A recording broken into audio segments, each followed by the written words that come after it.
Boa noite a todos presentes, amigos internautas, sejam todos muito bem-vindos ao Centro Espírita Jesus de Nazaré.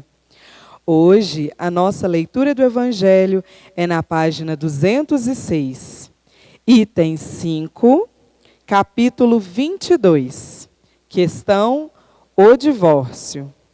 Em seguida, passarei a palavra para os nossos amigos facilitadores William Ferreira e Vicente Cardoso, que estarão comentando junto a nós o estudo de hoje.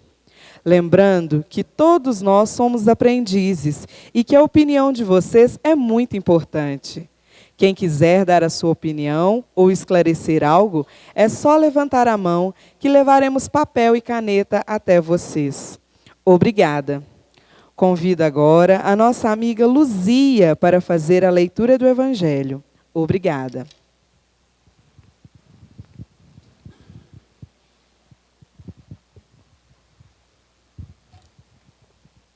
O divórcio.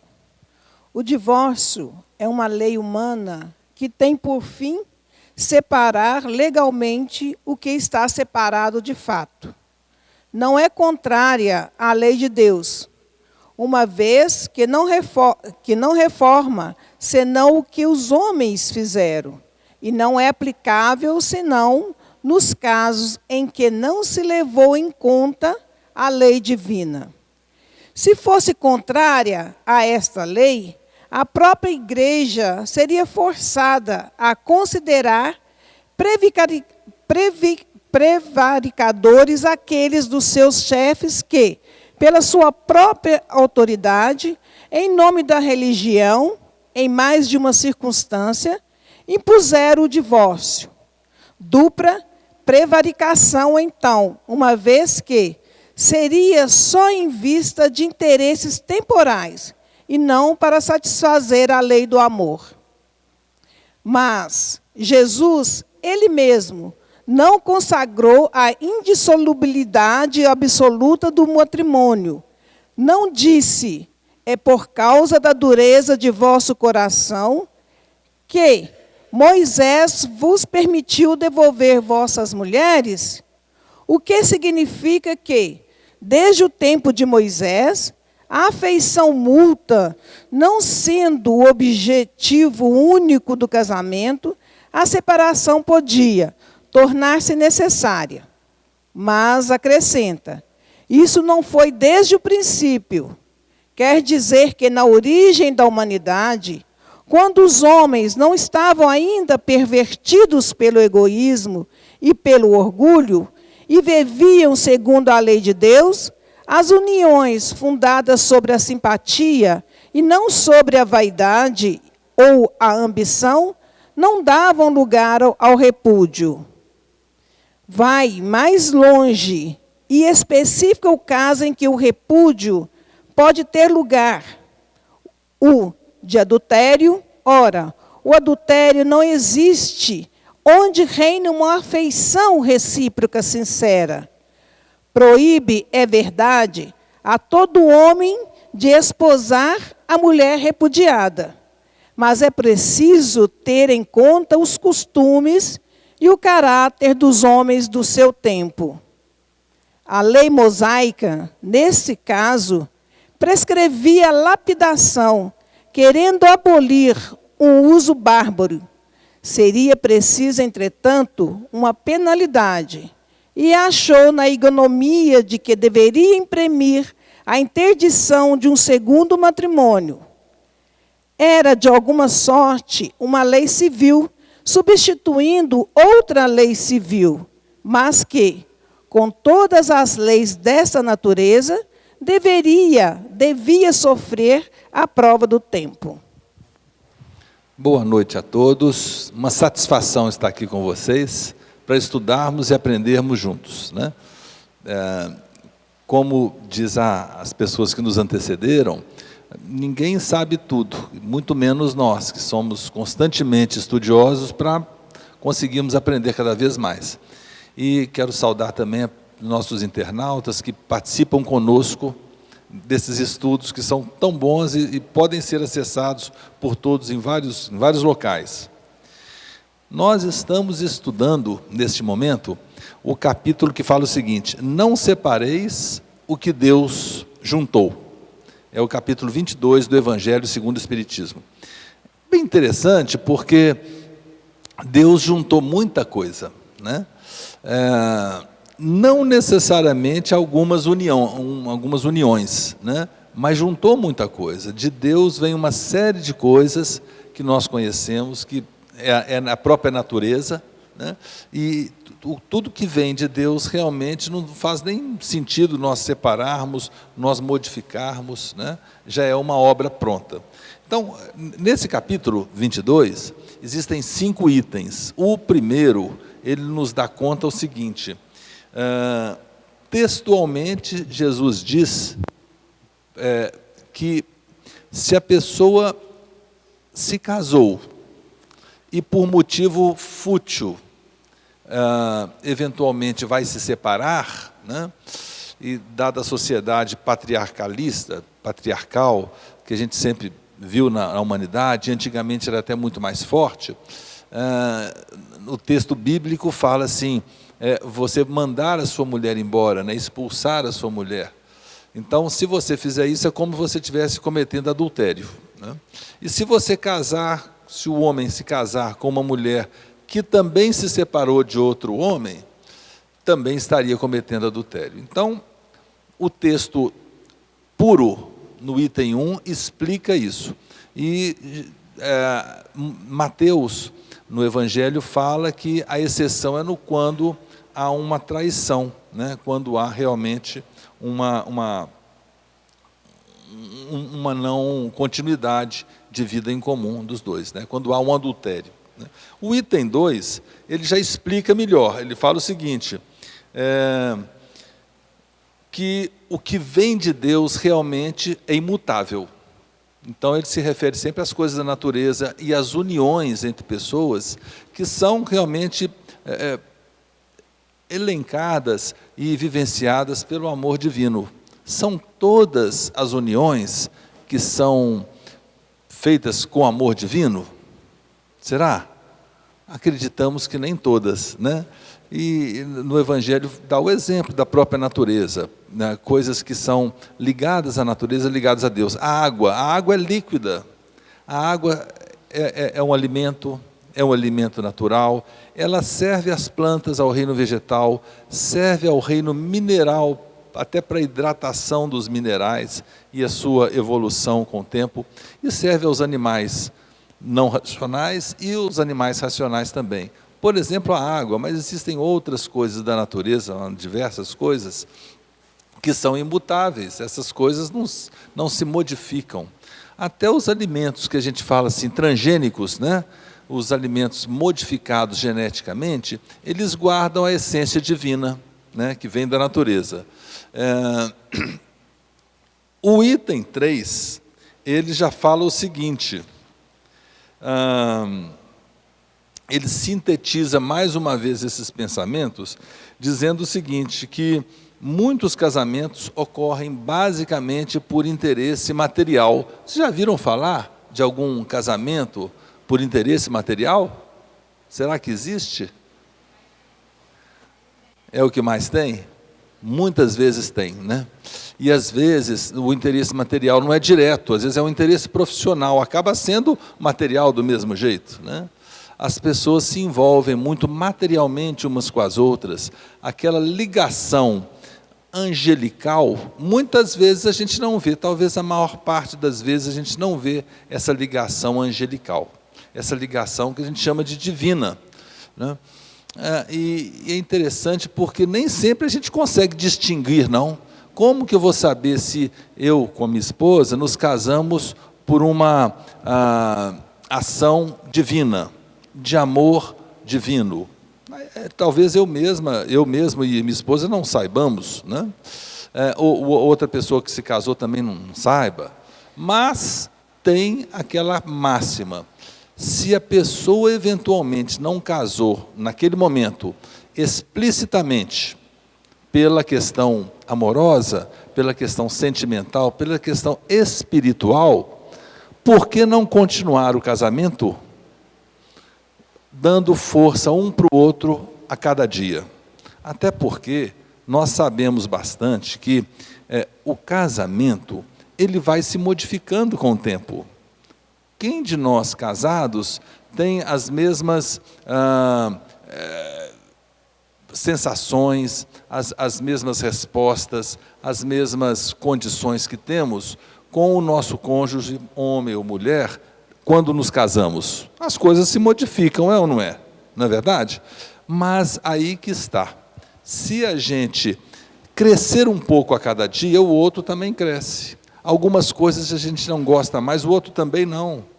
Então, é esse acúmulo de coisas que um precisa tolerar e precisa pacientar em relação ao outro, né? É o crescimento no casamento. Ou seja, eu não acredito pessoalmente naquele casamento que nasceu 100% colorido e acaba colorido. Não. Vai até o fim dos tempos das duas pessoas colorido. Não. Eu penso que há uma construção diária, né? Porque as pessoas vão se modificando. As pessoas passam a ter até gostos diferentes. Por exemplo, assim, o meu modo de descansar é diferente, o meu trabalho é diferente, a minha forma de conversar passou a ser diferente. Eu estudei, eu fiz isso, eu fiz aquilo, né? Então, as pessoas vão se moldando ao longo da vida. E a união verdadeira é a constatação que um se modificou e automaticamente precisa de outros tipos de estímulo na convivência diária, e que a outra também se modificou e, consequentemente, necessita de outros tipos de estímulo.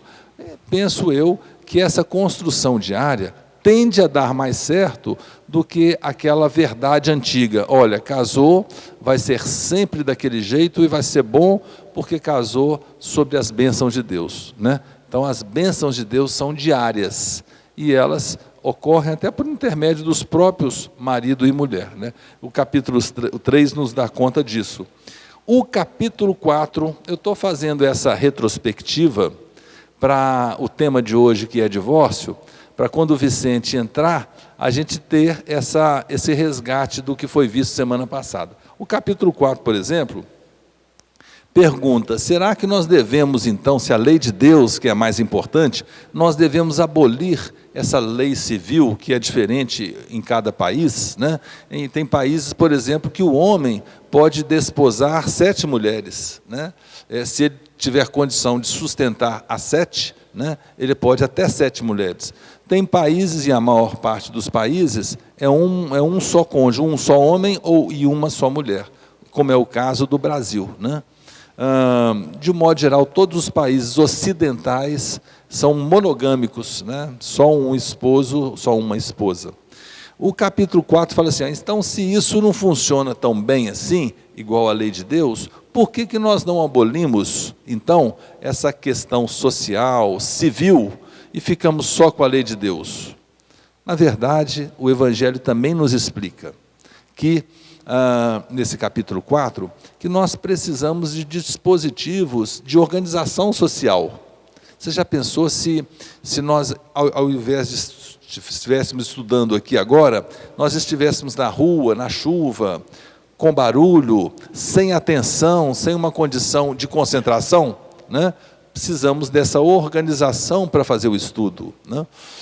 O trabalho ele precisa ser regulado por leis, para que não exista usurpação do trabalho do outro, para que o empreendedor também ele não se julgue, vamos dizer assim, dilapidado na sua capacidade de empreender. Então, a organização social, de uma maneira geral, ela é necessária. E até nos enlaces matrimoniais, até para haver árbitro, se for o caso, o juiz, né, para identificar, olha, nesse caso aqui, a separação, se for dada, vai ter que ser nessas bases e tudo mais, para que não haja puxar sardinha para um lado, nem para o outro. Então, o capítulo 4 do Evangelho,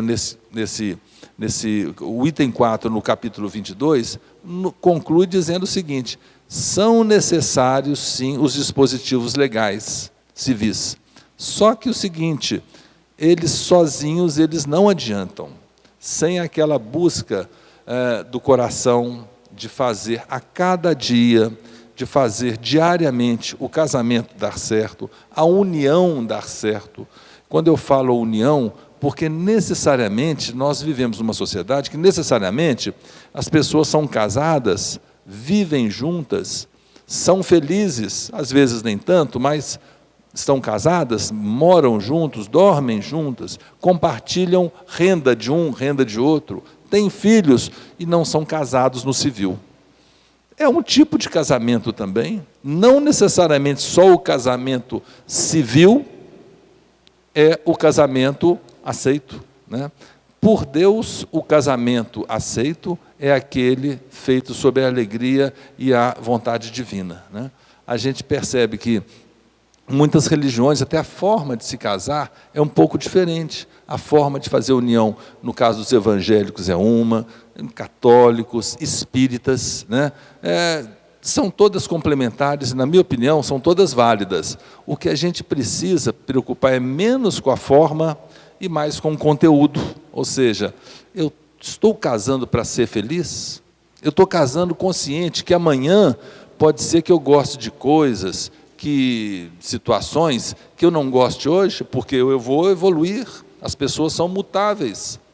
Qual de nós aqui gosta exatamente das mesmas coisas diárias, da rotina diária, que gostava há 10, 15 anos atrás? Há 2 anos atrás? Há 15 dias atrás?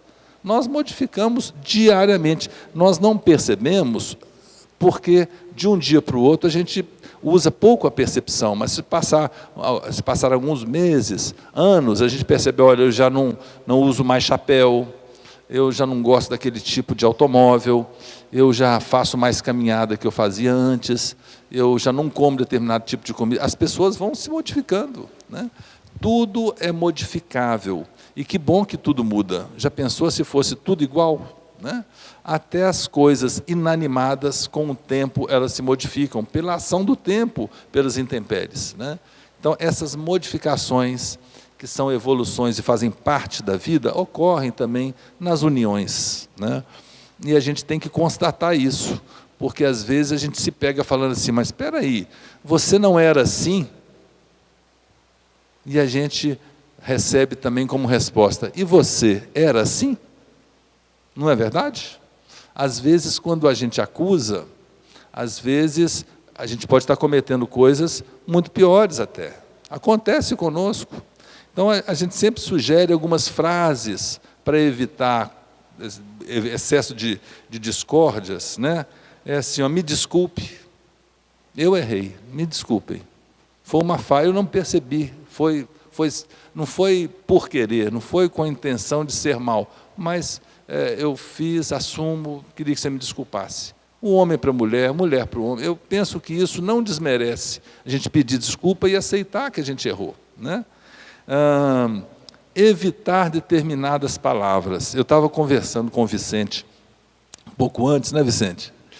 Tem algumas palavras que às vezes não é a palavra em si, mas é a forma como a gente fala, a força, a negatividade que às vezes a gente impõe, a violência da palavra, às vezes a raiva, né?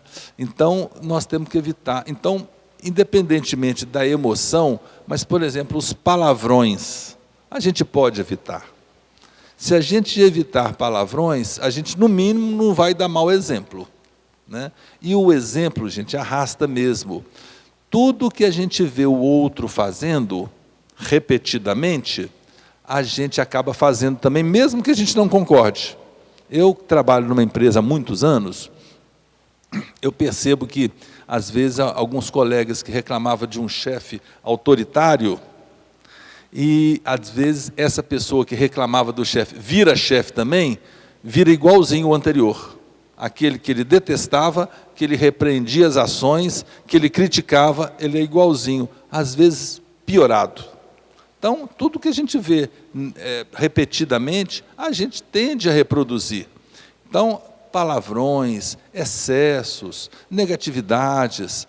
Oh, mas aconteceu isso, a pessoa fez uma coisa muito feia, em vez de a gente soltar um palavrão, xingar, falar, em que condições isso aconteceu? Vamos fazer uma oração? Né? Nem sempre a gente consegue esse equilíbrio, não. eu reconheço, né? Nenhum de nós aqui é perfeito, né? Muito menos eu. Mas a gente tem que buscar, nós estamos aqui para aprender isso, né? Eu, inclusive. Temos que aprender a ter repetidamente mais equilíbrio. Porque se toda hora a gente usar como justificativa, como desculpa para soltar o verbo, para xingar, a gente não está praticando aquilo que a gente gostaria que o outro praticasse. Então a gente tem que praticar primeiro. A gente tem que dar o ponto de partida, né? Outra frase que a gente pode usar, nos conscientizarmos que nós também cometemos coisas até piores que os parceiros ou as parceiras. Precisamos de dar exemplo e evitar perder a paciência, né? Quando a gente perde a paciência, a gente entra numa escala vibratória, e nós, da doutrina espírita, falamos muito nisso, que para sair não é muito fácil, não. A pessoa, não, depois eu tomo um remédio, me acalma. Eu tomo um chá, me acalma. Será que se acalma mesmo? Eu sempre conto um caso da pessoa que estava na estrada, indo para o trabalho, e levou uma fechada de um outro carro. Aí ele ficou com aquela raiva, mas aí teve uma oportunidade de ultrapassagem na rua seguinte, ele ultrapassou e deu uma freada, chega para lá, quase que bate o carro, e o outro carro assustou, parou o carro, aí ele seguiu. Puxa, me vinguei, foi ótimo. Para ele, aquela raiva foi embora. Chegou no trabalho, contou exatamente o que tinha acontecido. Olha, um cara desgovernado me deu uma fechada, mas ele não perdeu por esperar. Na esquina seguinte, eu tive uma condição de fazer uma ultrapassagem, dei outra fechada nele. Quase que bate o carro, ele parou o carro lá assustado. E ele contando, a raiva vem toda ao mesmo tempo, né? Então a gente chega em casa, a pessoa conta a mesma história. Vai retendo essa raiva, né? Se a gente ficar retendo essas raivas, essas coisas negativas que nos acontecem, e isso acontece em todos os lugares, né? Com todas as pessoas, o que não vai nos acontecer? Para a gente ter paciência, vai ser muito mais difícil, né? Eu aprendi, por exemplo, no trânsito, que a palavra, o conjunto de palavras vai com Deus, é muito melhor do que um xingamento. A pessoa, às vezes, não foi por um descuido, não foi por querer, deu uma fechada, quase acontece um acidente, mas a gente mentalmente, vai com Deus, é melhor. A gente se sente aliviado e dá condição de uma sonorização positiva da pessoa receber isso e não fazer isso de novo lá na frente, né? Isso no trânsito, isso andando na rua, né? Eu tenho um caso que minha esposa conta, que ela, dentista em Belo Horizonte, antigamente, ela, chegando 2 quarteirões da casa dela, ela nunca andava com dinheiro, mas ela recebeu, na época, um monte de coisas atrasadas, de um monte de pessoas, inclusive de outros dentistas, levou para casa para no dia seguinte fazer o depósito. Na época era muito dinheiro, e hoje também não é pouco, não, R$4.000, estava na bolsa dela. 1 quarteirão, 2 quarteirões de casa, ela foi assaltada. Aí um rapazinho, que para ela, segundo ela, tinha uns 16, 17 anos, mostrou uma arma para ela e falou assim, me dá essa bolsa agora. Ela ficou imóvel, não sabia o que fazia. Ela falou, em fração de segundos, ela pensou o seguinte, eu vou perder esse dinheiro todo, a maior parte dele não é meu, não sei como é que eu vou fazer, esse menino pode até me machucar. Ela virou as costas para o menino e falou assim, ô menino, não faz isso não, vai rezar. O menino murchou, virou as costas também e saiu. Ela não sabe se ele foi rezar, mas pelo menos o assalto não continuou e deu tudo certo, né? A temática de hoje, que é divórcio, o Vicente vai entrar nela e tenho certeza que nós vamos resgatar e aprender muito. Vicente, está com você. Boa noite a todos. Depois a gente volta, se tiver alguma pergunta, que a gente der conta de responder. Boa noite para todos. Como o Igor mesmo já deixou muito claro para nós, desde a semana passada, eu e Sérgio iniciamos esse assunto do casamento, e hoje estamos fechando aqui a proposta que a doutrina espírita nos traz na noite de hoje. Não são colocações pessoais aqui, são colocações da própria espiritualidade que vem, de certa forma, contextualizar as nossas leis, nossos costumes, nossas maneiras de poder entender as coisas. Vivemos num mundo virtual, estamos vivendo um momento, talvez um dos melhores momentos da humanidade, a era da regeneração social. Regeneração social é um momento em que vivem os homens na tentativa de poder recuperar o tempo perdido desde quando tudo começou. E essa regeneração social, ela já está acontecendo. Nós sabemos que os homens elaboraram leis civis, e o Código Civil, ele veio justamente para regular as relações entre os homens. O Código Penal veio justamente para punir aqueles que não conseguem vivenciar a lei civil. A lei divina não tem nada a ver com a lei humana. A lei divina sempre será a mesma lei. Ela não sofre mudanças, ela não tem que ser contextualizada, ela tem que ser vivida. As leis humanas hoje, boa parte da lei dos homens devem ser contextualizadas. E elas são, de certa forma, contextualizadas. O Will já colocou, como eu comentei semana passada, existem situações da poligamia e da poliandria que a nossa cultura de hoje já não admite muito mais como um costume.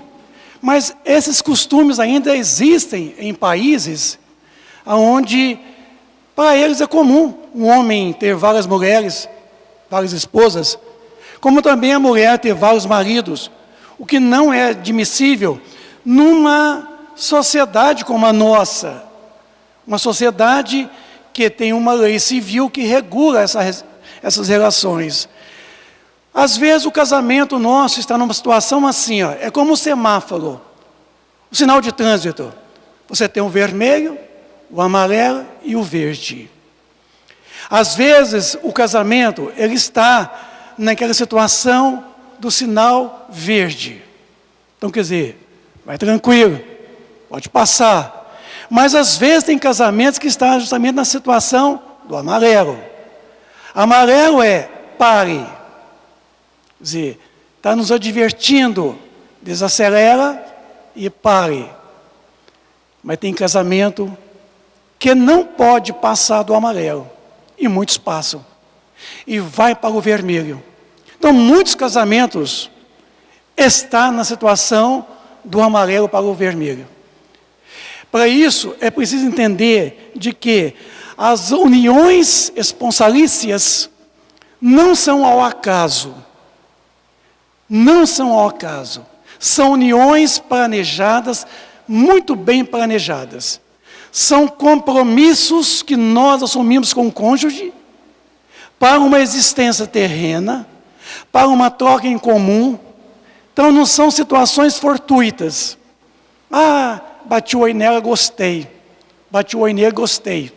Vamos casar? No livro Vida e Sexo, o Emmanuel começa o livro falando da importância do namoro, do noivado e depois do casamento. O namoro para se conhecer, o noivado para se conhecer mais ainda, e o casamento para dar continuidade àquilo que outrora se iniciou. Tem muitos casais que namoram durante 5, 8, 10 anos, para depois então consolidarem pela união esponsalícia civil. Já estão casados. Se duas pessoas vivem durante 10 anos, se em 10 anos não se conheceram muito bem, então essas situações não são situações fortuitas. Não precisa ir lá no Código Civil, assinar um contrato social para dizer que estão casando. Não precisa fazer um banquete, uma festa de arromba para dizer que estão casando. Tem muita gente que não assinou um contrato, que não fez uma festa, estão verdadeiramente casados. Porque a palavra casamento, se você for no dicionário Aurélio, quer dizer união. União. Então o casamento ele não existe somente entre os homens.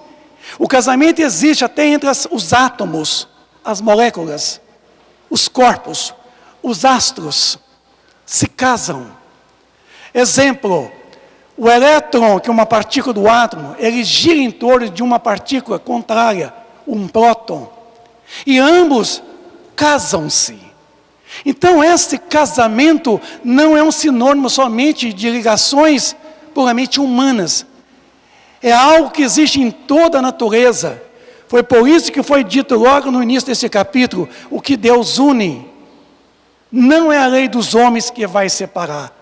Porque na verdade, quando dois seres se unem de forma afetiva, onde não existe o cálculo de interesse, conforme está aqui no capítulo 5, no item 4, no parágrafo 4. Quantas uniões infelizes, porque são de interesses calculados, aonde a vaidade com as quais o coração nada tem. Causas atuais das aflições. Então, quantas vezes uniões são feitas por um cálculo de interesse. Casar com a posição dele ou dela. É como eu disse semana passada. Se você casa com a situação financeira e econômica dele ou dela, se amanhã qualquer situação modificar isso aí, vai acabar o casamento? Se você casa com a beleza dele, com a beleza dela, a formosura, se amanhã a idade vem e consome, pelo princípio da lei da termodinâmica, tudo se desgasta, vem a velhice, vem aquela situação em que tudo vai ficando velho, envelhecendo. O casamento vai acabar? Então é preciso começar a pensar que o divórcio, em momento algum, ele deve ser facilitado. Mas também, em momento algum, ele deve ser evitado. A doutrina espírita, hora nenhuma, ela é contra ou a favor do divórcio. Ela deixa às pessoas o critério da escolha. Os bons espíritos não vieram aqui para nos dizer, para nos ensinar que nós não devemos divorciar. Mas também não disseram que devemos divorciar. Vem nos falar das uniões esponsalícias, na onde realmente é a união de afeições, de afetos. É uma simpatia, é uma troca de sentimentos entre os cônjuges. Mas ela deixa livre porque o divórcio ele está de acordo com as leis de Deus. Certo? Porque se uma situação chega a um ponto em que se compromete até mesmo fisicamente a relação entre duas pessoas, o divórcio vem de fato para regulamentar o que na verdade nunca houve uma afeição, houve um cálculo de interesse, houve uma vida de quê? De uma relação puramente material. Por isso que aqui nessa lição foi dito aqui que as causas maiores do divórcio é a intolerância. É a chamada tolerância zero, que nós estamos caminhando para ela. Nós saímos de uma situação de um completo individualismo, no período do homem de quê? O homem paleolítico. Chegamos aos anais de uma relação, de uma sociedade associada, por isso que chama sociedade. E estamos agora vivendo um completo individualismo. E eu e você e eu. Não está havendo mais uma compatibilidade, não está havendo mais uma cumplicidade, não está havendo mais um casamento que é a união de desigualdades. Khalil Gibran, ele dizia a todos nós, maridos, amai vossas esposas, esposa, amai vossos maridos, mas não façais um do outro um cativeiro.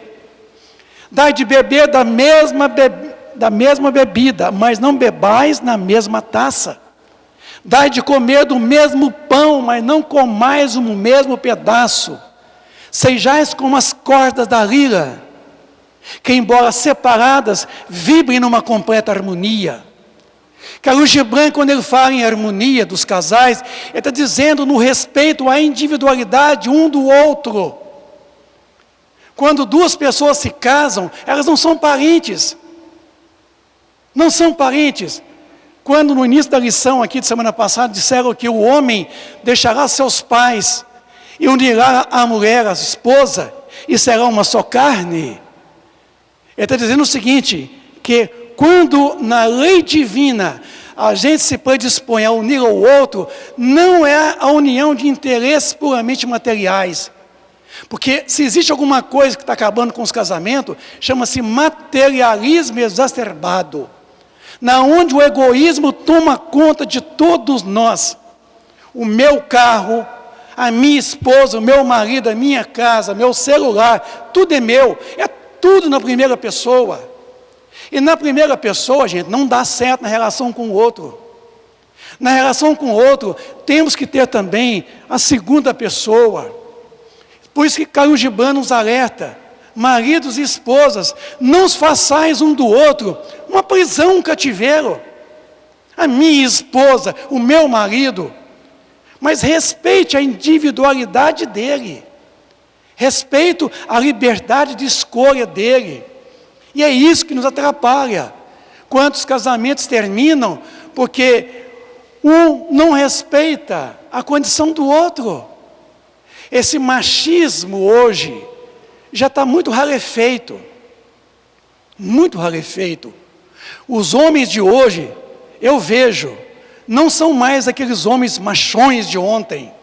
Hoje há uma compatibilidade muito grande do homem com a mulher, quer dizer, o marido com a esposa. Por isso, é que quando você vai casar, é muito comum na igreja o padre falar assim, eu vos declaro marido e mulher. Eu acho que é errado. Eu acho que é errado. Eu ainda falo comigo e minha esposa assim, a Rede Globo é uma televisão de renome internacional. Ela parece que não tem contra-regra. Porque nas novelas, quando tem um padre, um pastor celebrando um casamento, continua com a mesma balela. Eu vos declaro marido e mulher. Está errado. Ali tem que ser diferente. Eu vos declaro marido e esposa. Porque mulher é gênero, não é casal. Marido e esposa é casal. Então, naquele momento ali, quem quer que celebra a união esponsalista, está declarando que eu vos declaro casal. Todo mundo está vendo que ali é gênero, feminino ou masculino. Então, não precisa dizer eu vos declaro marido e mulher. Porque o contrário de marido não é mulher. O contrário de marido é esposa. Isso. Então, até aí a gente consegue errar. É por se consertar isso. Porque, na verdade, não é o padre, o pastor, quem quer que seja que celebra uma união esponsalista, não é ele que está casando as pessoas. O casamento é justamente essa união de interesses, essa cumplicidade, esse compromisso ali de poder tolerar até as últimas consequências. Eu não chamo nem de paciência, porque paciência é algo muito pessoal. Eu chamo de tolerância. Porque tolerância com relação ao outro. Então, o casamento, ele é, na opinião de Emmanuel, no livro Vida e Sexo, ele é o maior instituto benemérito. Ele é uma instituição benemérita. Por isso que o casamento, devemos segurá-lo ele. Porque a abolição do casamento seria uma dissociação da humanidade. Seria um recrudescimento do nosso egoísmo.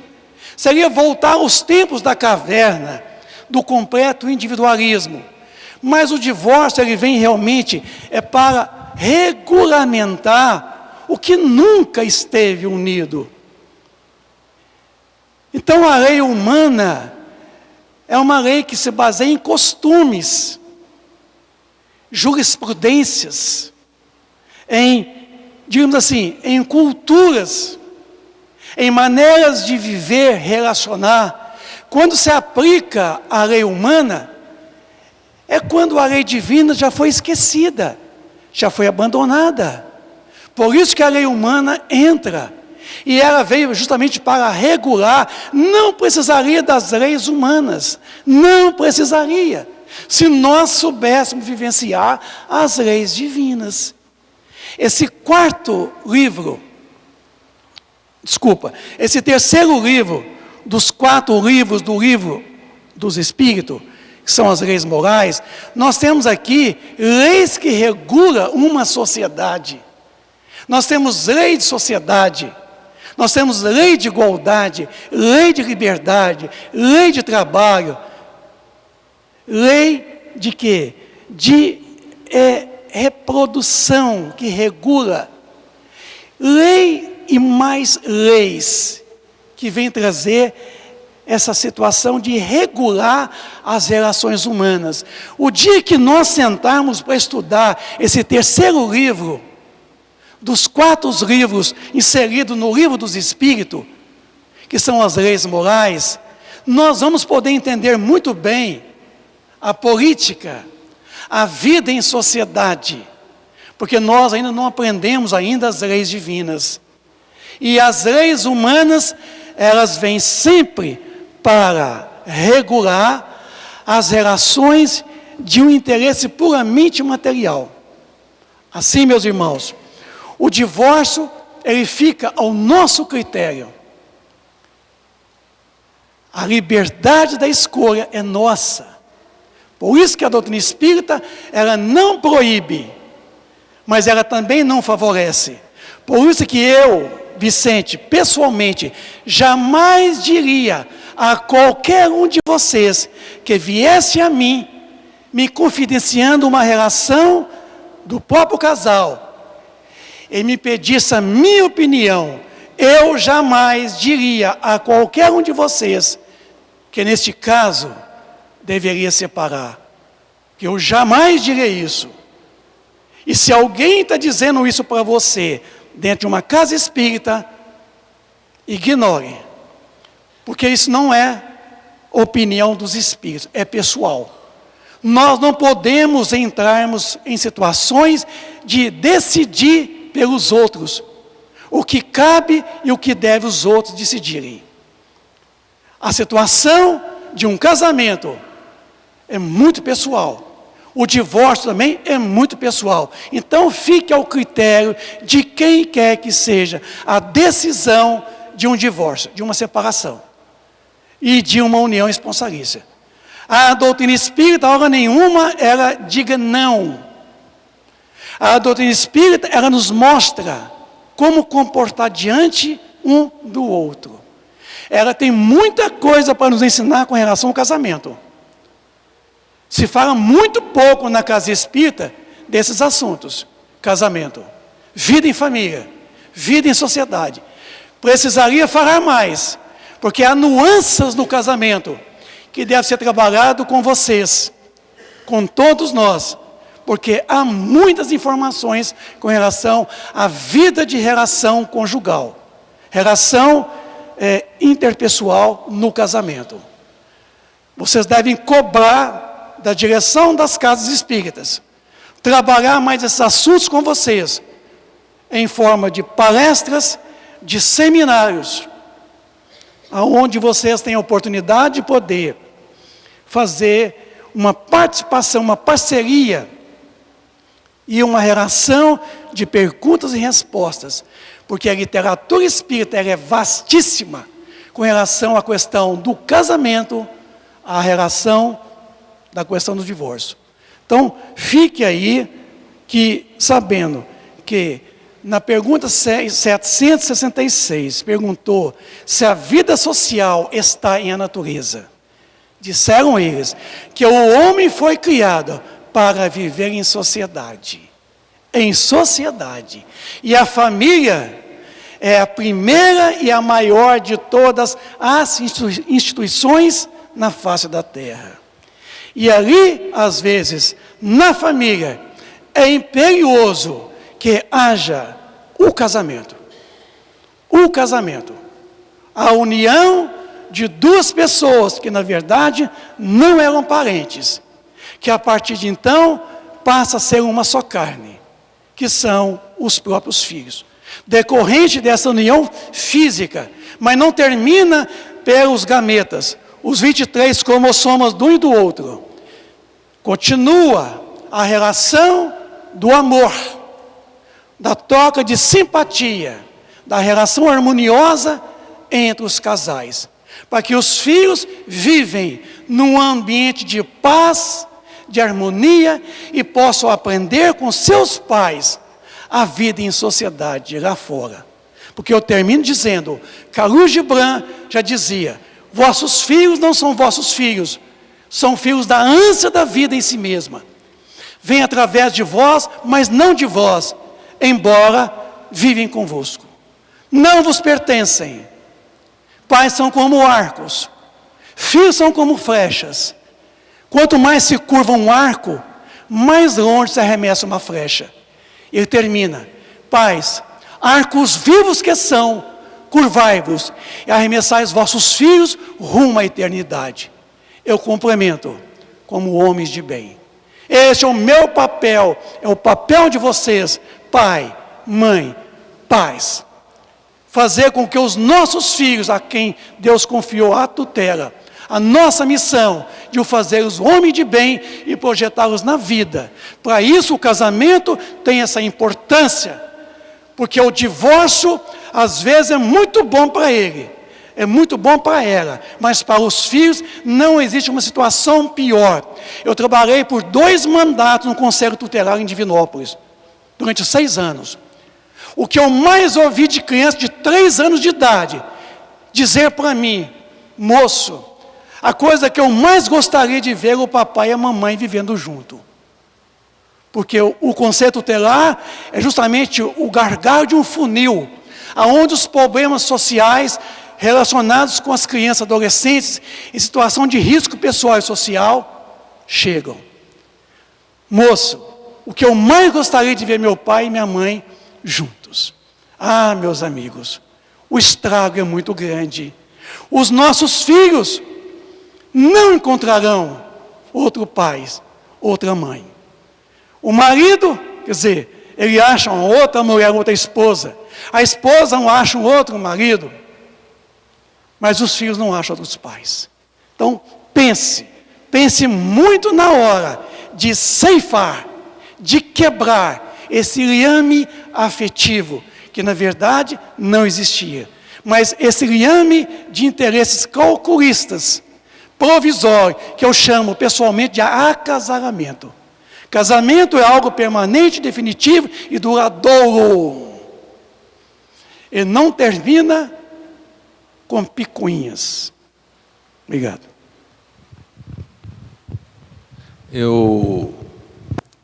A gente sempre aprende muito com o Vicente, né?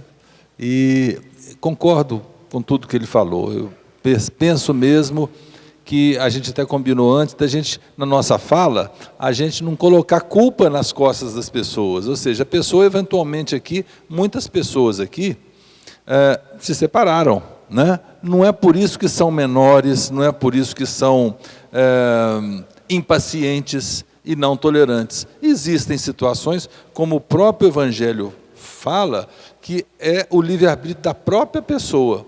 E como ele mesmo falou, eu reafirmo, aconselhar a se separar, eu também não aconselho.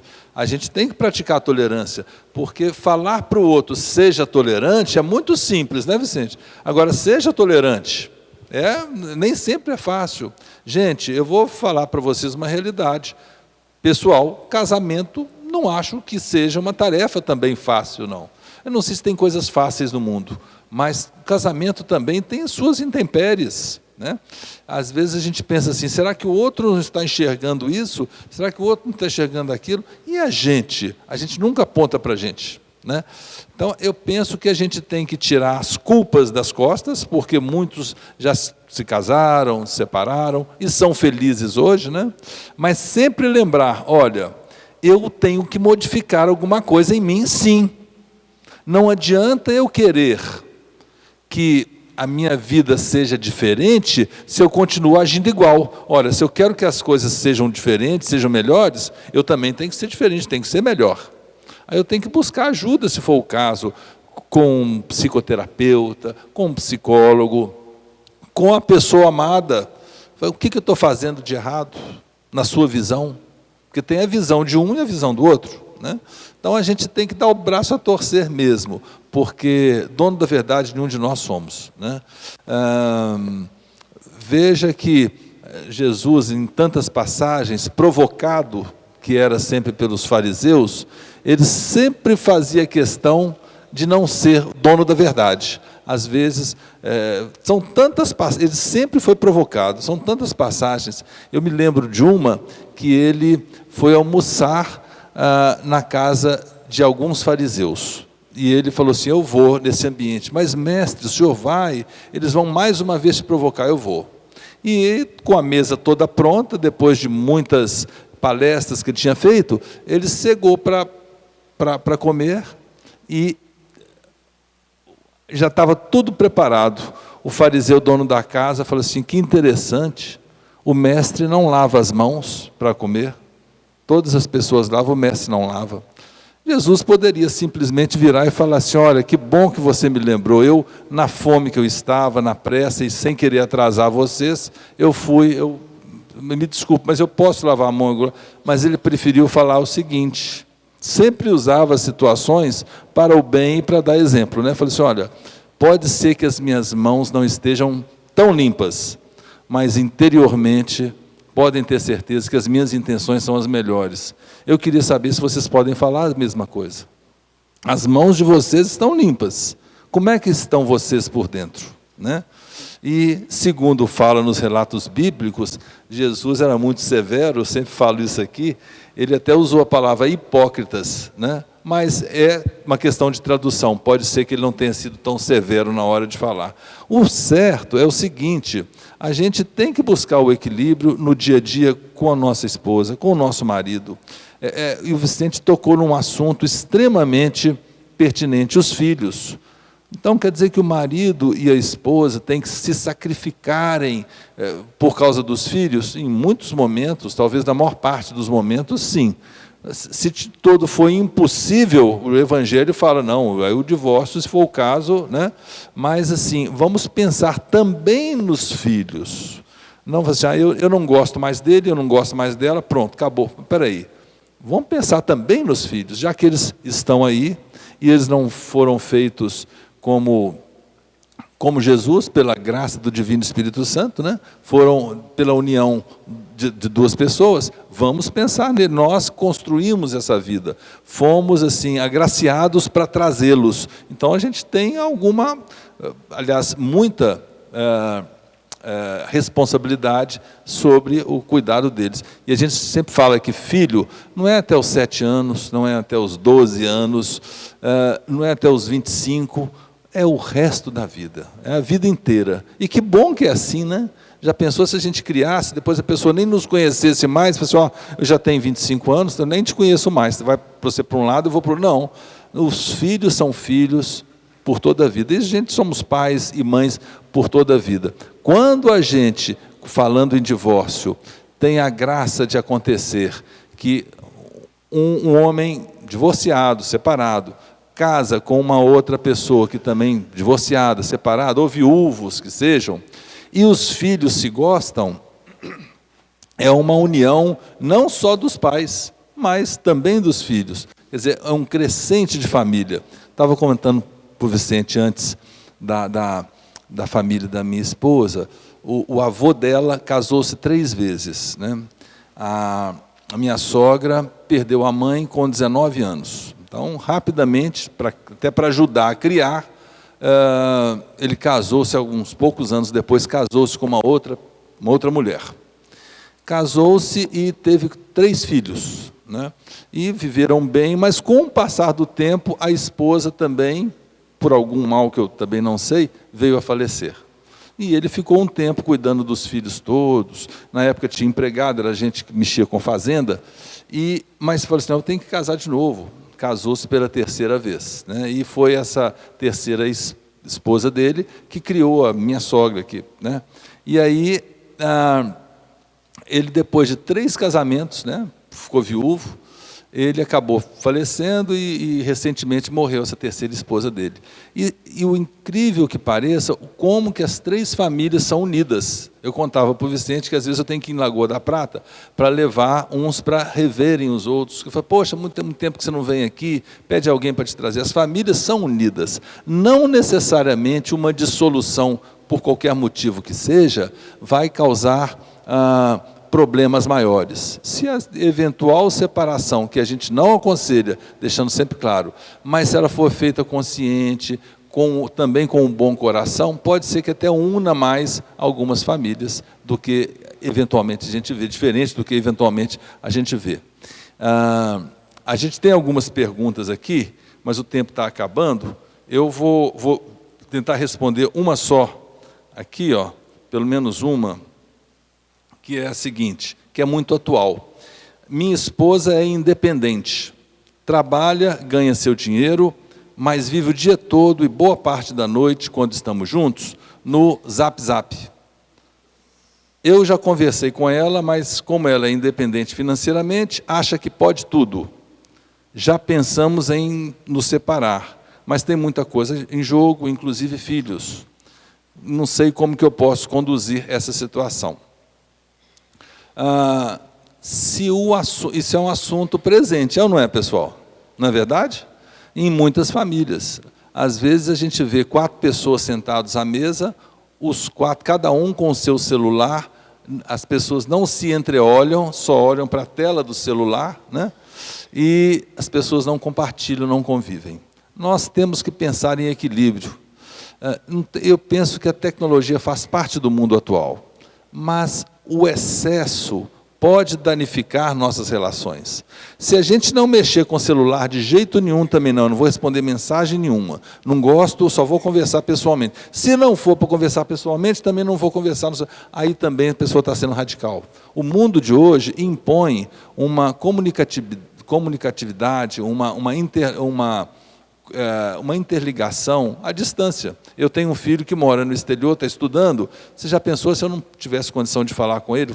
Falo quase todos os dias e consigo enxergá-lo, né? Então, através de internet. Então, essa comunicabilidade é necessária, mas vamos deixar os excessos.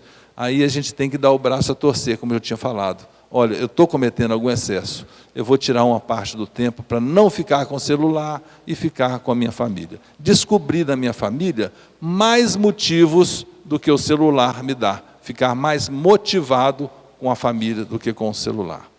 Nós queremos agradecer a presença de todos, agradecer os internautas por estarem nesse instante também participando, enviar um abraço a todos e desejar que em 2018 a gente continue cada vez juntos, mais próximos, estudando e descobrindo coisas que a gente lê, relê, e cada vez que lê, descobre mais coisas. Muito obrigado por estarem aqui. Boa noite a todos.